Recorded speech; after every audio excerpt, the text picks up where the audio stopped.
signs in with the correct password from inside the company network. Should that single fact unlock payroll, source code, customer data, and cloud administration for the rest of the day? Zero Trust says no. A network location or successful login should not create broad, permanent trust. Each request should be evaluated using identity, device, resource, context, and policy, then granted only the minimum access required. This does not mean distrusting employees or prompting for a password every minute. It means removing hidden technical assumptions. In this video, we will follow a fictional company called Northstar Design as it protects one finance application. We will explain the policy engine, enforcement point, identity, and device signals, compare 4 deployment approaches, and build an incremental migration plan. The goal is not a magic product or a one-time compliance badge. It is continuously improving how access decisions protect enterprise resources. Popular beginner zero trust explainers often succeed by replacing a vague security slogan with one visible access decision. They follow a person or service toward a resource, pause while signals are evaluated, then show why the decision changes.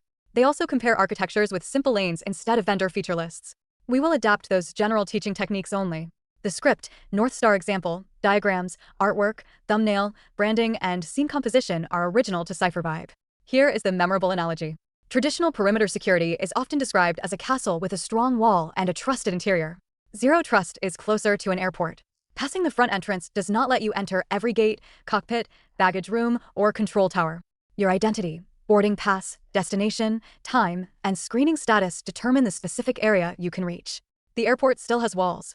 Zero Trust does not remove networks or firewalls. It stops treating location alone as proof of authority. NIST describes Zero Trust as a shift from static network perimeters toward users, assets, and resources. The protected object might be an application, API, database, document set, workload, or service, not simply an entire subnet. First, identify the subject making the request. That may be a person, device, application, workload, or service. Second, identify the resource and requested action. Reading one report is different from exporting every record or changing payment details.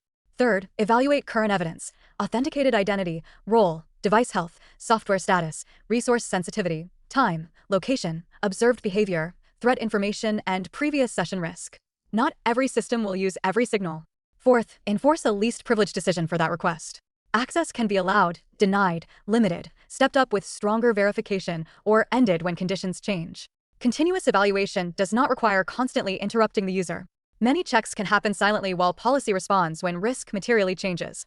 NIST's logical model separates decision and enforcement responsibilities. The policy engine evaluates an access request against enterprise policy and available signals. The policy administrator carries out that decision by establishing, monitoring, or terminating the communication path.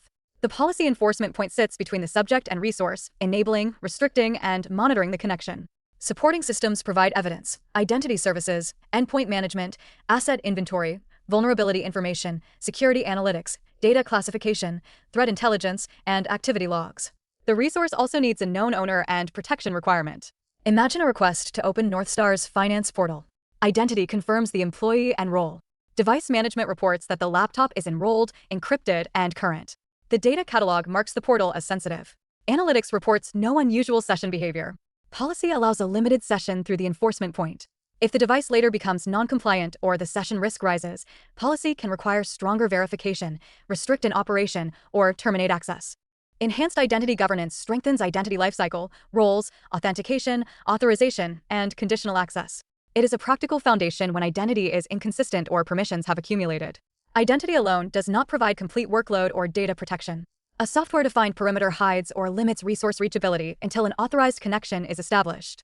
It is useful for replacing broad remote network access with application-specific access. Microsegmentation creates smaller policy boundaries around workloads or resources. It helps limit lateral movement inside data centers and cloud environments, but segmentation needs accurate application flows and maintained policy. Secure Access Service Edge, or SASE, combines networking and security capabilities delivered toward users, branches, cloud services, and internet destinations. It can simplify distributed access, but the label covers different capabilities across vendors. NIST's implementation guide demonstrates enhanced identity governance, software-defined perimeter, microsegmentation, and SASE approaches. There is no universally best migration. Choose controls based on resources, business use cases, current architecture, risk, and operational capability, then integrate them with shared policy and telemetry. Northstar starts with one well-understood resource, a fictional finance portal containing synthetic data. Scenario 1. A finance analyst uses an enrolled laptop with current security controls. Identity, role, device posture, and normal context satisfy policy. The enforcement point grants access to the portal, not the entire finance network. Scenario 2. The same analyst uses an unmanaged personal device. Policy may deny the request or offer a restricted browser session with no download, depending on Northstar's risk decision and technology. Correct identity does not erase device risk. Scenario 3. The analyst attempts to change bank details. That action is more sensitive than viewing a report. Policy requires stronger verification and a second authorized approval. If session behavior or threat signals are suspicious, the change is blocked and security receives an alert. Meanwhile, a reporting service uses its own workload identity to read a narrow dataset. It does not inherit a human administrator account. The lesson is resource and action-level access. Who or what is asking, from which asset, for which operation, under what current conditions. Begin with discovery. Inventory identities, devices, applications, services, data, dependencies, administrators, and actual communication flows. Unknown resources and unmanaged accounts cannot receive reliable policy. Classify resources by business value and consequence. Identify owners. Map normal access and service dependencies. Clean up stale identities and excessive privileges before automating them. Choose a contained pilot with clear users, data, and success criteria. Write policy in plain language first. Finance analysts on compliant managed devices may view reports. Bank detail changes require stronger verification and independent approval. Reporting workloads may read only the required dataset. Connect signals to the policy decision and place enforcement close to the protected resource. Test allow, deny, degraded device, lost device, contractor, administrator, service account, outage, and recovery cases. Include an emergency access process that is controlled, monitored, and reviewed. Measure access failures, help desk load, risky grants, stale privileges, lateral paths, policy latency, and user completion time. Expand by resource and use case, continuously refining policy rather than attempting a disruptive enterprise-wide switch. Zero Trust introduces dependencies that must be resilient. If identity, device posture, policy evaluation, certificates, or enforcement services fail, important work may stop, or unsafe fallback rules may grant too much. Define fail-open and fail-closed behavior per resource and operation. A public knowledge page and a payment change should not share the same failure policy. Provide highly controlled emergency access, protect those credentials, alert on use, and review every event. Secure the control plane itself. Limit policy administration access, require separation of duties, version changes, review rules, protect signing keys, and retain trustworthy audit evidence. Test revocation speed when an account, device, certificate, or workload is compromised. Privacy also matters. Continuous signals can become excessive surveillance if collection has no defined purpose or retention limit. Gather the evidence necessary for security decisions, restrict its use, protect it, and align monitoring with policy and law. Availability, latency, interoperability, legacy systems, and accurate clocks all influence whether Zero Trust works outside a diagram. The first mistake is buying a product labeled Zero Trust and declaring completion. NIST treats Zero Trust as concepts and principles, and its recent practice guide emphasizes that there is no single best migration for every enterprise. The second is equating multi-factor authentication with the entire architecture. Strong authentication is important, but access also depends on authorization, device and workload state, resource sensitivity, enforcement, monitoring, and revocation.